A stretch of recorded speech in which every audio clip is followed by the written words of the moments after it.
Hello दोस्तों, आज हम लोग भारतीय संविधान के आपात उपबंध इमरजेंसी प्रोविजंस के विषय में अध्ययन करेंगे, जिसमें पहला टॉपिक है राष्ट्रीय आपात नेशनल इमरजेंसी। अनुच्छेद 352 राष्ट्रीय आपात की उद्घोषणा तथा उससे संबंधित अन्य विषयों के बारे में है। अनुच्छेद 353 तथा 354 के तहत राष्ट्रीय आपात की उद्घोषणा के प्रभावों को दिया गया है। आपात की उद्घोषणा का मूल अधिकारों पर पड़ने वाला प्रभाव अनुच्छेद 358 से अनुच्छेद 359 में दिया गया है। राष्ट्रीय आपात की उद्घोषणा अनुच्छेद 352 के तहत राष्ट्रपति द्वारा की जाती है। जब कभी राष्ट्रपति को यह समाधान हो जाता है कि कोई ऐसा गंभीर आपात विद्यमान है जिसमें युद्ध या बाह्य आक्रमण या सशस्त्र विद्रोह के कारण भारत या उसके किसी भाग की सुरक्षा संकट में है, तो वह संपूर्ण भारत या उसके किसी भाग के संबंध में राष्ट्रीय आपात की उद्घोषणा कर सकता है। यहाँ ध्यान देने योग्य है कि मूल संविधान में सशस्त्र विद्रोह शब्द के स्थान पर आंतरिक अशांति शब्द था, जिसे 44वें संविधान संशोधन अधिनियम 1978 द्वारा प्रतिस्थापित किया गया है। यदि राष्ट्रपति को यह विश्वास हो जाता है कि युद्ध या बाह्य आक्रमण या सशस्त्र विद्रोह का संकट सन्निकट है, तो वह आपात की उद्घोषणा कर सकता है। अर्थात आपात की उद्घोषणा युद्ध या बाह्य आक्रमण या सशस्त्र विद्रोह के वास्तव में घटित होने के पूर्व भी की जा सकती है। 44वें संविधान संशोधन अधिनियम 1978 द्वारा इसे संशोधित किया गया है। ध्यान देने योग्य है कि राष्ट्रपति आपात की उद्घोषणा तभी करता है जबकि मंत्रिमंडल इस आशय के विनिश्चय की लिखित सूचना उसे देती है। लिखित सूचना की अनिवार्यता 44वें संविधान संशोधन द्वारा जोड़ी गई है। उल्लेखनीय है कि 1975 में तत्कालीन प्रधानमंत्री श्रीमती इंदिरा गांधी ने आंतरिक अशांति की राष्ट्रपति को संसूचना भेजकर गुप्त रूप से आपात की उद्घोषणा करवा दिया था। मंत्रिमंडल को उद्घोषणा के बाद सूचित किया गया था।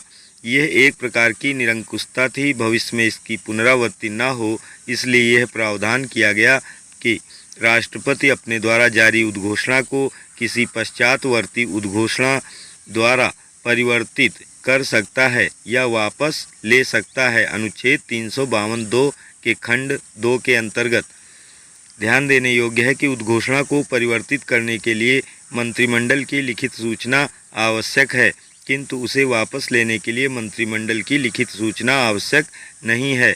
उल्लेखनीय है कि राष्ट्रपति को भिन्न भिन्न आधारों यथा युद्ध या बाह्य आक्रमण या सशस्त्र विद्रोह के आधार पर अथवा युद्ध या बाह्य आक्रमण या सशस्त्र विद्रोह के आसन्न संकट के आधार पर भिन्न भिन्न उद्घोषणाएं जारी करने की शक्ति प्राप्त है।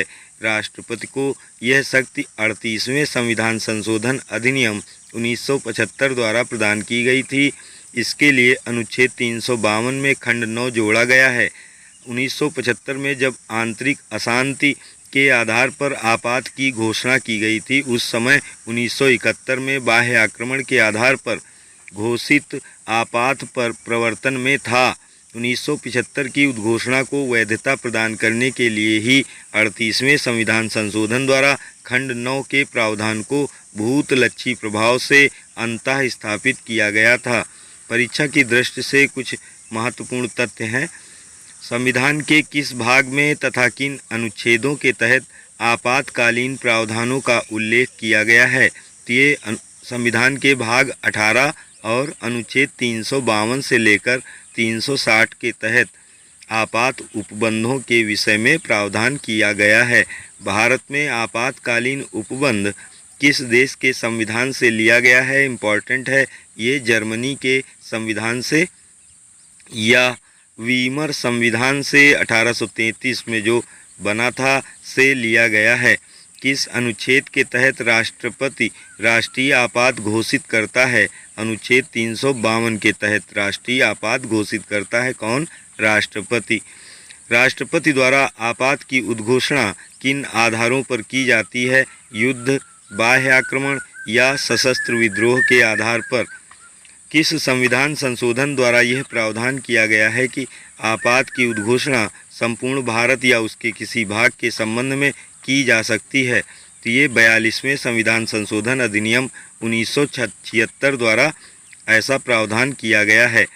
मूल संविधान में सशस्त्र विद्रोह आर्म्ड रिबेलियन शब्द के स्थान पर किस शब्द का प्रयोग किया गया था? आंतरिक अशांति का। इन्हें भी जाने शीर्षक के अंतर्गत देखेंगे कुछ महत्वपूर्ण टॉपिक। प्रथम उद्घोषणा 26 अक्टूबर 1962 को बाह्य आक्रमण चीन द्वारा जो आक्रमण हुआ था के आधार पर की गई थी। उस समय भारत के प्रधानमंत्री पंडित जवाहरलाल नेहरू तथा राष्ट्रपति डॉक्टर एस राधाकृष्णन थे। प्रथम उद्घोषणा को 10 जनवरी 1968 को वापस लिया गया था। अतः यह उद्घोषणा कुल 5 वर्ष 2 माह 14 दिन प्रवर्तन में रही थी।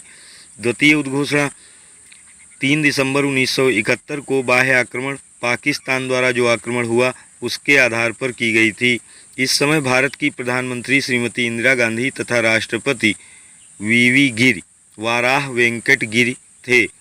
भारत में तृतीय आपात उद्घोषणा 25 जून 1975 को प्रधानमंत्री श्रीमती इंदिरा गांधी ने बिना मंत्रिमंडल के परामर्श के आंतरिक अशांति के आधार पर राष्ट्रपति फखरुद्दीन अली अहमद से करवाया था। इस समय द्वितीय आपात उद्घोषणा प्रवर्तन में थी। किस संविधान संशोधन द्वारा आपात उद्घोषणा के आधारों में आंतरिक अशांति के स्थान पर सशस्त्र विद्रोह शब्द रखा गया? ये 44वें संविधान संशोधन अधिनियम 1978 द्वारा इसे समाहित किया गया। भारत में अब तक कुल कितनी बार तथा कब कब आपात की उद्घोषणा की गई? तो ये 3 बार की गई, जैसे 1962 में, 1971 में तथा 1975 में अनुच्छेद 352 के तहत। 1962 की आपात उद्घोषणा किस आधार पर तथा कब की गई थी? तो ये बाह्य आक्रमण जो चीन के द्वारा हुआ था के आधार पर 26 अक्टूबर 1962 को उद्घोषित किया गया था। आपातकालीन उद्घोषणा की गई थी 1962 वाली। परीक्षा की दृष्टि से पुनः हम कुछ तथ्य देखेंगे। राष्ट्रपति को युद्ध, बाह्य आक्रमण या सशस्त्र विद्रोह के आसन्न संकट के आधार पर आपात उद्घोषित करने का अधिकार किस संविधान संशोधन द्वारा दिया गया? तो ये 44वें संविधान संशोधन द्वारा दिया गया। राष्ट्रपति द्वारा आपात की उद्घोषणा के लिए मंत्रिमंडल की लिखित सलाह को किस संविधान संशोधन द्वारा अनिवार्य बनाया गया? तो ये 44वें संविधान संशोधन अधिनियम 1978 द्वारा इसे अनिवार्य कर दिया गया। आपात उद्घोषणा कितने दिनों के भीतर संसद के दोनों सदनों द्वारा उसे अनुमोदित न किए जाने पर प्रवर्तन में नहीं रहेगी? तो ये 1 माह के भीतर अनुमोदित किया जाना आवश्यक है, अन्यथा ये प्रवर्तन में नहीं रहेगी आपात उद्घोषणा। यदि उद्घोषणा के समय लोकसभा का विघटन हो गया हो तथा राज्यसभा द्वारा उसे अनुमोदित कर दिया गया हो तो लोकसभा के पुनर्गठन के बाद प्रथम बैठक से कितने दिनों के भीतर लोकसभा द्वारा अनुमोदन न होने पर उद्घोषणा समाप्त हो जाएगी? तो ये है 30 दिन। संसद द्वारा उद्घोषणा का अनुमोदन किस प्रकार के बहुमत से किया जाना चाहिए? सदन की कुल सदस्य संख्या के बहुमत तथा उपस्थित और मतदान करने वाले सदस्यों के 2/3 बहुमत से, यानी विशेष बहुमत से। अगला फैक्ट है, संसद द्वारा एक बार अनुमोदित हो जाने पर उद्घोषणा कितने दिन तक लागू रहती है? तो ये 6 माह तक लागू रहती है। अनुच्छेद 352 के अधीन जारी आपात उद्घोषणा को अधिकतम कितने दिनों तक जारी रखा जा सकता है? तो ये 6 माह पर संसद के अनुमोदन से अनिश्चित काल तक के लिए बढ़ाया जा सकता है। राष्ट्रपति किसी उद्घोषणा को वापस लेने के लिए क्या करता है? एक दूसरी पश्चातवर्ती उद्घोषणा जारी करती है। उल्लेखनीय है कि ऐसी उद्घोषणा के लिए ना तो मंत्रिमंडल का लिखित परामर्श आवश्यक है और ना ही संसद का अनुमोदन। संसद के किस सदन द्वारा अपने साधारण बहुमत से आपात उद्घोषणा को वापस लेने का संकल्प पारित कर देने पर राष्ट्रपति उद्घोषणा को वापस लेने के लिए बाध्य होता है? तो ये लोकसभा द्वारा उद्घोषणा को वापस लेने के लिए बाध्य होता है यदि लोकसभा में ऐसा साधारण बहुमत आपात उद्घोषणा से संबंधित पारित हो जाए। आपात उपबंधों में संशोधन से संबंधित तथ्य है 44वां संविधान संशोधन और अनुच्छेद 352 आंतरिक अशांति के स्थान पर सशस्त्र विद्रोह शब्द रखा गया। युद्ध, बाह्य आक्रमण या सशस्त्र विद्रोह के आसन्न संकट के आधार पर आपात उद्घोषणा की राष्ट्रपति को शक्ति दी गई। आपात उद्घोषणा के लिए मंत्रिमंडल के विनिश्चय की लिखित सूचना राष्ट्रपति को दिया जाना आवश्यक किया गया।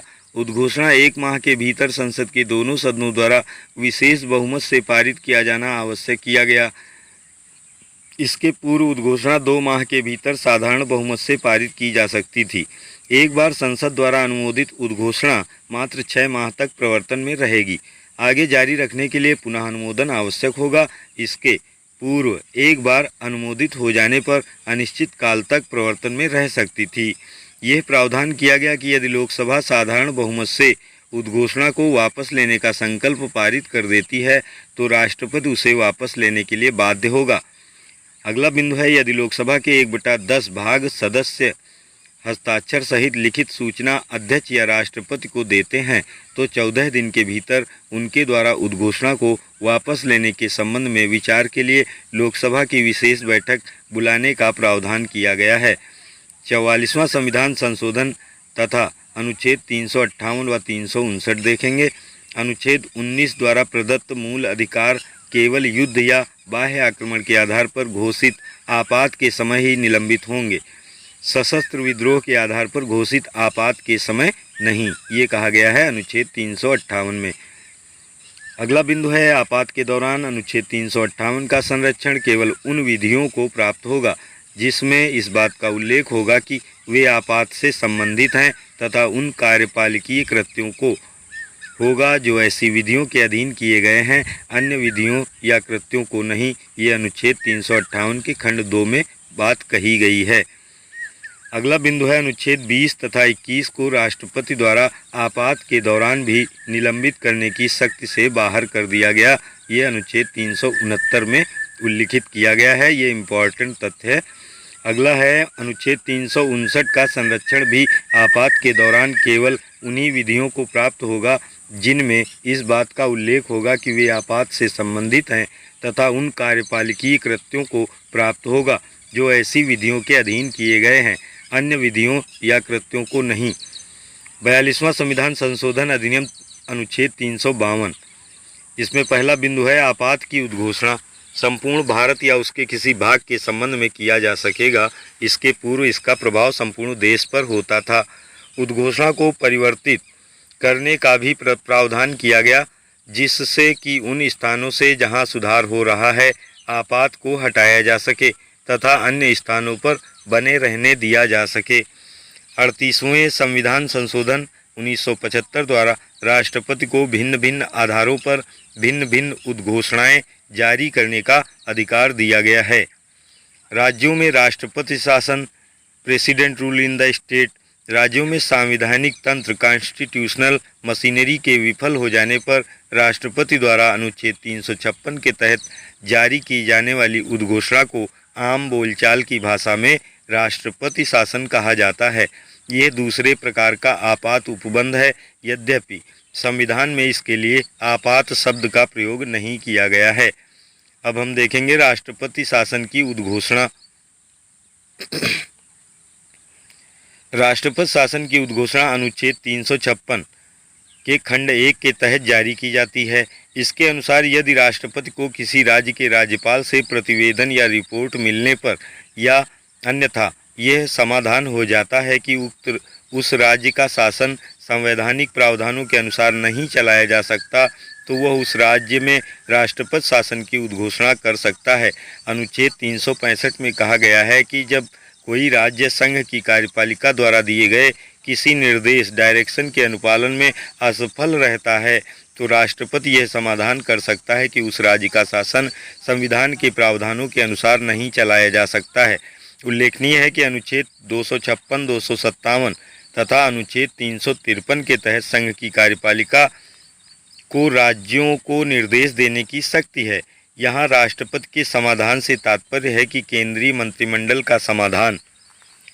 राष्ट्रपति शासन की उद्घोषणा को किसी पश्चातवर्ती उद्घोषणा द्वारा वापस लिया जा सकता है या उसमें परिवर्तन किया जा सकता है। ये बात अनुच्छेद 356 के खंड 2 में वर्णित है।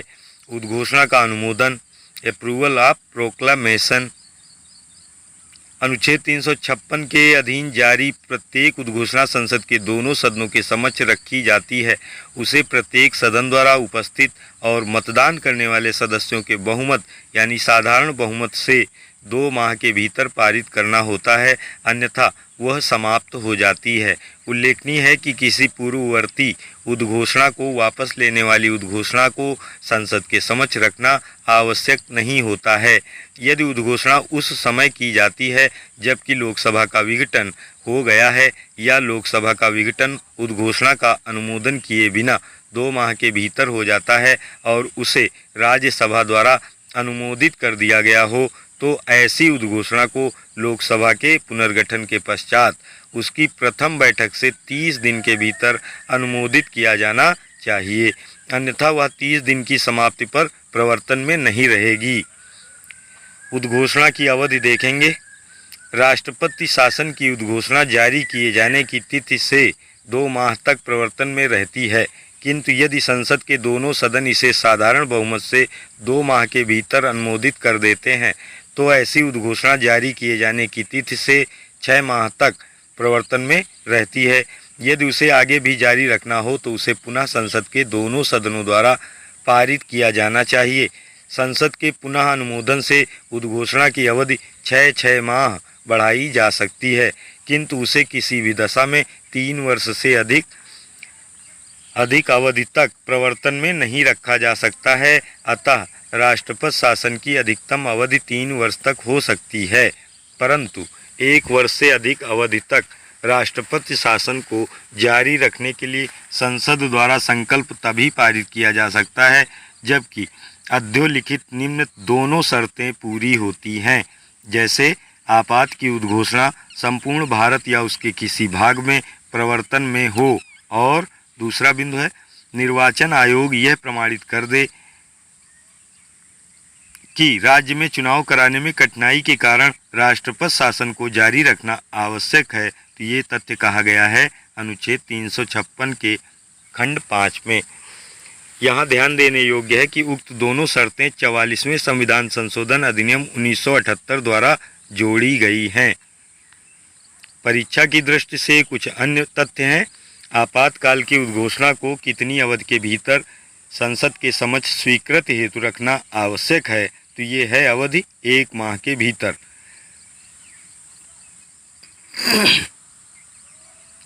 अगला है लोकसभा की विशेष बैठक लिखित सूचना की प्राप्ति से कितने दिन के भीतर बुलाई जानी चाहिए, तो ये 14 दिन के भीतर बुलाई जानी चाहिए।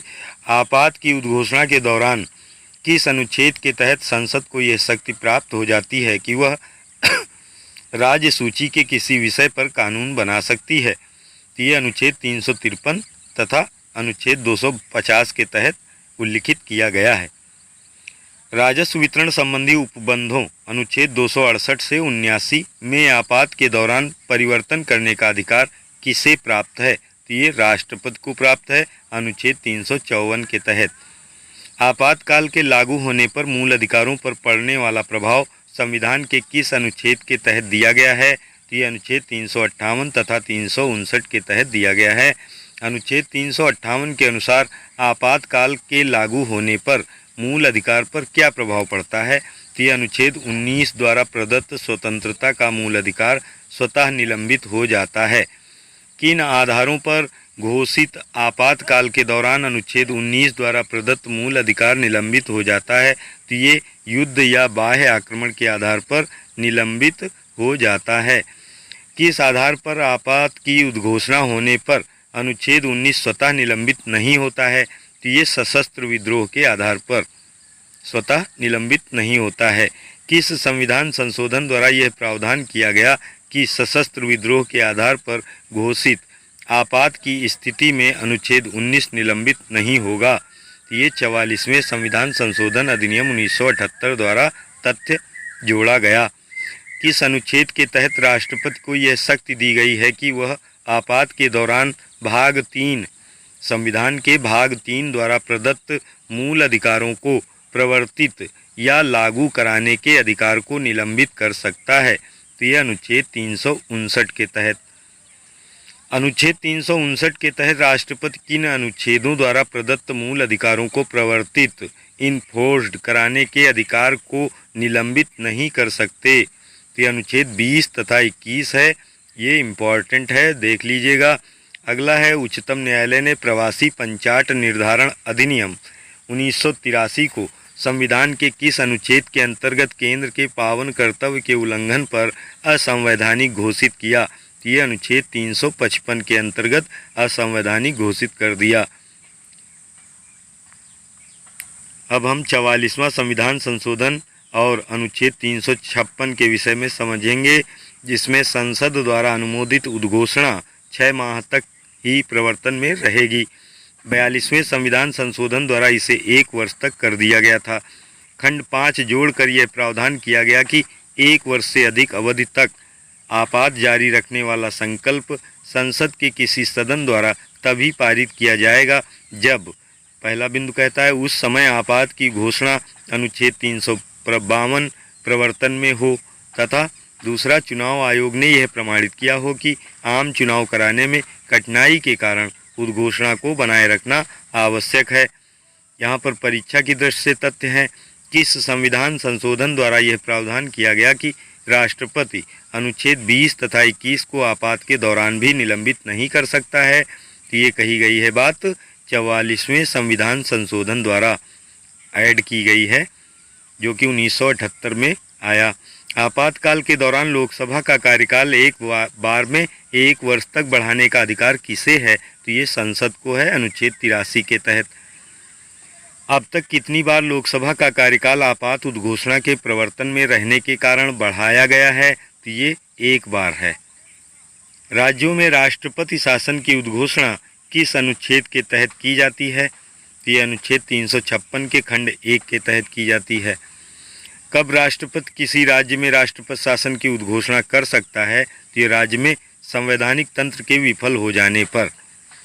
वित्तीय आपात के विषय में समझेंगे। फाइनेंशियल इमरजेंसी, संविधान के अनुच्छेद 360 के तहत वित्तीय आपात के बारे में प्रावधान किया गया है। ये तीसरे प्रकार का आपात उपबंध है। अनुच्छेद 360 के तहत राष्ट्रपति वित्तीय आपात की उद्घोषणा कर सकता है यदि उसको यह समाधान हो जाए कि ऐसी स्थिति उत्पन्न हो गई है जिससे कि भारत या उसके किसी भाग का वित्तीय स्थायित्व अथवा साख, फाइनेंशियल स्टेबिलिटी और क्रेडिट संकट में है। उल्लेखनीय है कि यहाँ राष्ट्रपति के समाधान से तात्पर्य केंद्रीय मंत्रिमंडल के समाधान से है। अतः राष्ट्रपति केंद्रीय मंत्रिमंडल की सलाह पर ही वित्तीय आपात की उद्घोषणा करता है, किंतु इसके लिए मंत्रिमंडल की लिखित सलाह आवश्यक नहीं है। उद्घोषणा की अवधि, वित्तीय आपातकाल की उद्घोषणा की अवधि के विषय में समझेंगे। वित्तीय आपात की उद्घोषणा संसद के अनुमोदन के बिना 2 माह तक प्रवर्तन में रहती है, किंतु यदि संसद साधारण बहुमत से 2 माह के पूर्व उद्घोषणा को अनुमोदित कर देती है तो वह अनिश्चित काल तक प्रवर्तन में बनी रहेगी।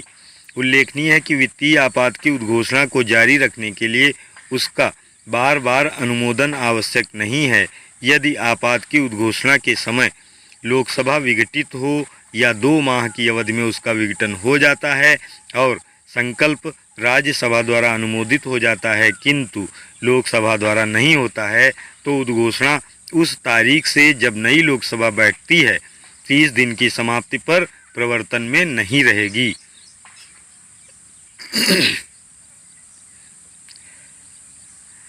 जब तक कि इस अवधि के भीतर उद्घोषणा के अनुमोदन का संकल्प लोकसभा द्वारा पारित नहीं हो जाता है। राष्ट्रपति उद्घोषणा को किसी पश्चातवर्ती उद्घोषणा द्वारा कभी भी वापस ले सकता है या परिवर्तित कर सकता है। उद्घोषणा का प्रभाव। वित्तीय आपात की उद्घोषणा के निम्नलिखित प्रभाव होते हैं। यथा, संघ की कार्यपालिका द्वारा किसी राज्य को ऐसे वित्तीय औचित्य संबंधी सिद्धांतों को पालन करने का निर्देश दिया जा सकता है जो ऐसे निर्देश में विनिर्दिष्ट किए जाएं। किसी राज्य के अधीन सेवा करने वाले सभी या किसी वर्ग के व्यक्तियों के वेतन एवं भत्तों में कमी की जा सकती है। संघ के अधीन सेवा करने वाले किसी या सभी व्यक्तियों जिसके अंतर्गत उच्चतम न्यायालय और उच्च न्यायालय के न्यायाधीश भी हैं के वेतन एवं भत्तों में भी कमी की जा सकती है। राज्य विधानमंडल द्वारा पारित धन विधेयक और वित्त विधेयकों को राष्ट्रपति के विचार के लिए आरक्षित किए जाने का प्रावधान किया जा सकता है। यहाँ पे देखेंगे 44वां संविधान संशोधन अधिनियम अनुच्छेद 360। 44वें संविधान संशोधन अधिनियम 1978 द्वारा अनुच्छेद 360 के खंड 2 के स्थान पर नया उपखंड रखा गया है। संशोधन से पूर्व 360 के अधीन की गई उद्घोषणा को अनुच्छेद 352 के उपबंध लागू होते थे। इस संशोधन द्वारा अनुच्छेद 360 खंड 2 को पूर्ण बनाते हुए अनुच्छेद 352 से उसका संबंध समाप्त कर दिया गया है। संशोधित प्रावधान के अनुसार वित्तीय आपात संसद द्वारा अनुमोदित होने के पश्चात अनिश्चित काल तक प्रभावी रह सकती है, जबकि अनुच्छेद 352 के अधीन घोषित आपात को 6 माह पर संसद द्वारा अनुमोदन आवश्यक होता है। परीक्षा की दृष्टि से अन्य कुछ महत्वपूर्ण तथ्य हैं।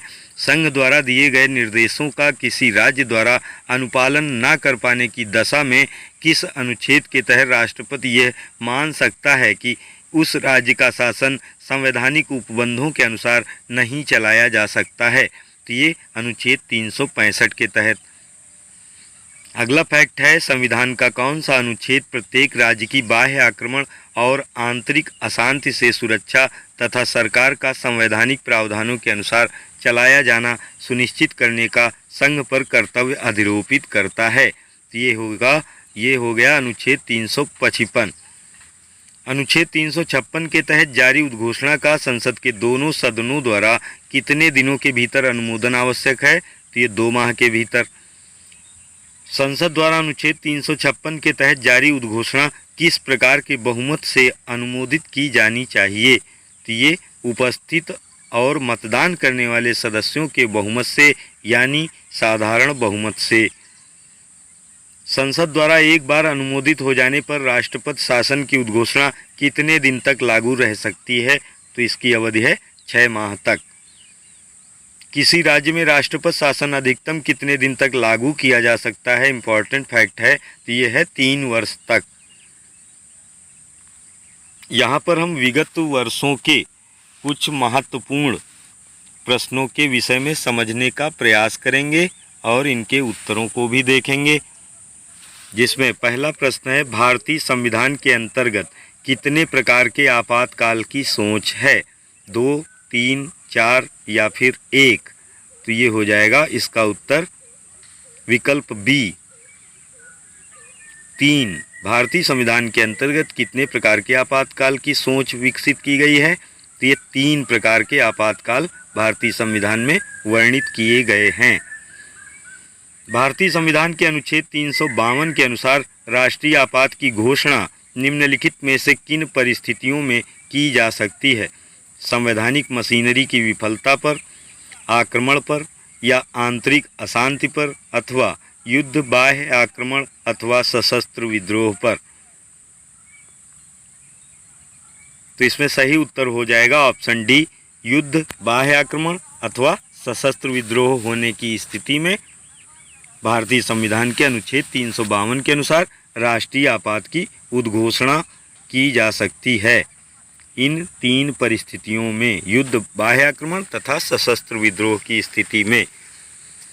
अगला प्रश्न है, भारत का राष्ट्रपति राष्ट्रीय आपात की घोषणा कर सकता है यदि खतरा है किससे? बाहरी आक्रमण का, आंतरिक अशांति का या सशस्त्र विद्रोह का अथवा सांप्रदायिक संघर्ष का?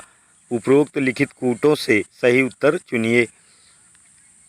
प्रश्न संख्या 3, इसमें सही विकल्प हो जाएगा ऑप्शन डी, पहला व तीसरा। इसमें बिंदु सही हो जाएगा। भारत का राष्ट्रपति राष्ट्रीय आपात की घोषणा कर सकता है कब? यदि बाहरी आक्रमण का कोई खतरा हो और सांप्रदायिक संघर्ष का। तो ये पहला और तीसरा है, सॉरी चौथा नहीं है। सशस्त्र विद्रोह व बाहरी आक्रमण, ये पहला तीसरा बिंदु यहाँ पर सही हो जाएगा। पहला तीसरा, बाहरी आक्रमण और सशस्त्र विद्रोह। अगला प्रश्न है, संसद द्वारा संकट काल की घोषणा का अनुमोदन कितनी अवधि के अंतराल में होना आवश्यक है? 14 दिन के, या 1 माह, अथवा 3 माह, अथवा 6 माह? तो इसमें सही उत्तर हो जाएगा 1 माह। ऑप्शन बी, 1 माह। अगला प्रश्न है, किसने कहा था कि राष्ट्रपति का आपातकालीन अधिकार संविधान के साथ धोखा है? के.एम. मुंशी ने, बी.एन. राव ने, या के.एम. नाम्बियार ने, या फिर हृदयनाथ कुंजरू ने? तो ये कहा था ऑप्शन डी, हृदयनाथ कुंजरू ने, राष्ट्रपति का आपातकालीन अधिकार संविधान के साथ धोखा है। ये तथ्य कहा है हृदयनाथ कुंजरू ने। Option D. अगला प्रश्न है, निम्न में से किस संविधान अनुच्छेद के अंतर्गत भारत के राष्ट्रपति मूल अधिकारों के कार्यान्वयन को स्थगित कर सकते हैं? अनुच्छेद 20 एवं 21 के अतिरिक्त किन किन अनुच्छेदों को स्थगित किया जा सकता है, ये यहाँ पूछा गया है। ऑप्शन अनुच्छेद 20 एवं 21 को छोड़कर। तो इसमें सही उत्तर होगा ऑप्शन बी, अनुच्छेद 359। अगला प्रश्न है, भारतीय संविधान के किस अनुच्छेद के अंतर्गत किसी राज्य में राष्ट्रपति शासन लागू किया जा सकता है? अनुच्छेद 370 में, या अनुच्छेद 368 के अंतर्गत, अथवा अनुच्छेद 356 के अंतर्गत, या अनुच्छेद 352 के अंतर्गत? तो इसमें सही उत्तर होगा विकल्प सी, अनुच्छेद 356 के अंतर्गत। प्रश्न है, भारतीय संविधान के किस अनुच्छेद के अंतर्गत किसी राज्य में राष्ट्रपति शासन लागू किया जा सकता है? तो ये अनुच्छेद 356 के तहत लागू किया जाता है। अगला प्रश्न है, भारतीय संविधान के किस अनुच्छेद के अंतर्गत भारत सरकार का दायित्व है कि वह बाह्य आक्रमण एवं आंतरिक अशांति से राज्यों की रक्षा करें?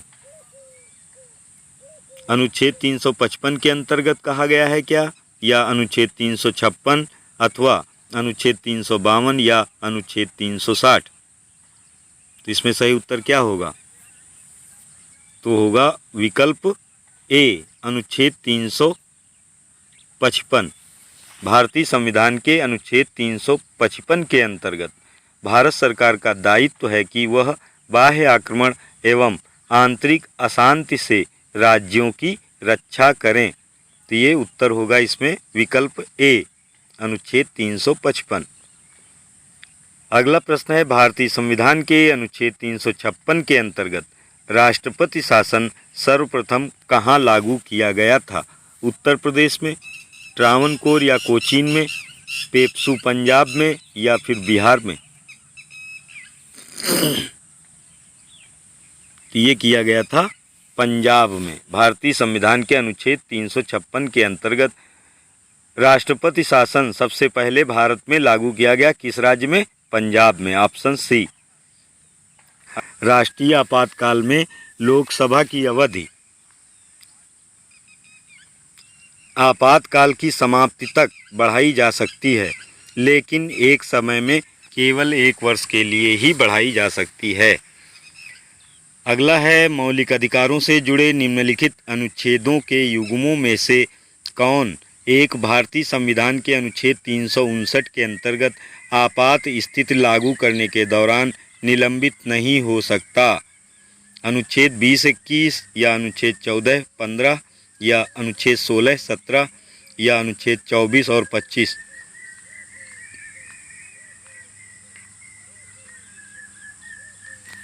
तो इसमें सही विकल्प हो जाएगा ऑप्शन ए, अनुच्छेद 20-21। मौलिक अधिकारों से जुड़े निम्न अनुच्छेदों में से अनुच्छेद 20-21 को आपातकाल के समय निलंबित नहीं किया जा सकता।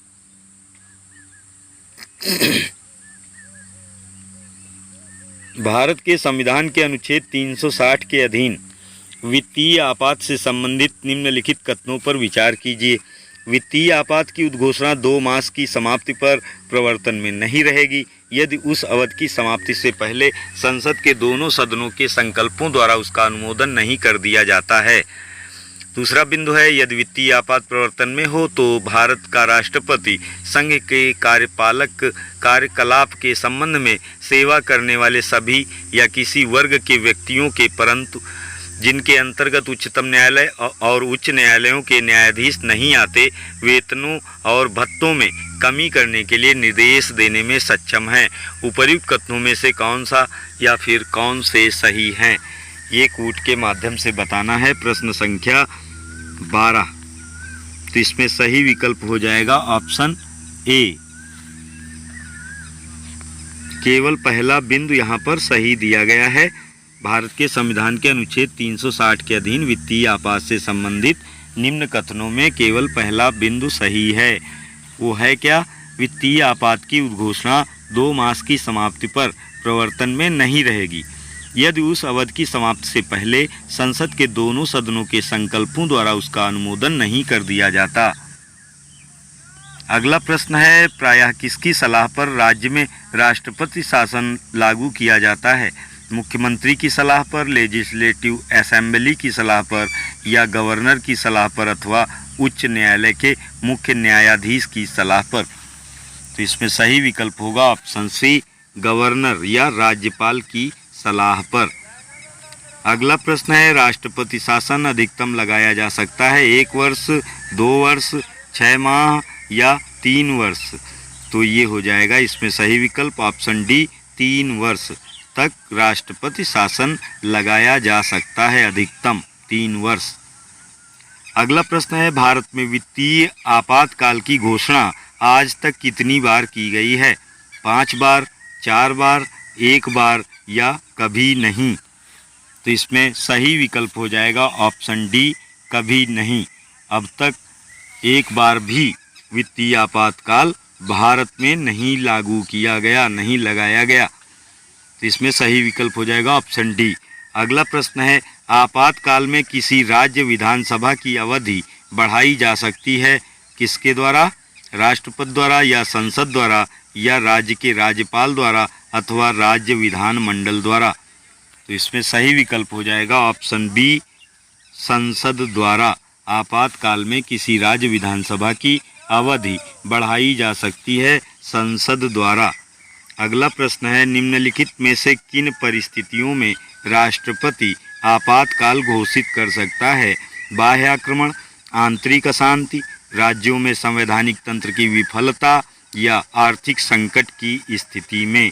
नीचे दिए गए कूटों में से सही उत्तर का चयन कीजिए। प्रश्न संख्या 17, इसमें सही विकल्प हो जाएगा ऑप्शन बी, पहला, तीसरा व चौथा बिंदु यहाँ पर सही दिया गया है। पहला है बाह्य आक्रमण और तीसरा है राज्यों में संवैधानिक तंत्र की विफलता और चौथा है आर्थिक संकट। इन तीनों बिंदुओं के आधार पर राष्ट्रपति आपातकाल घोषित कर सकता है।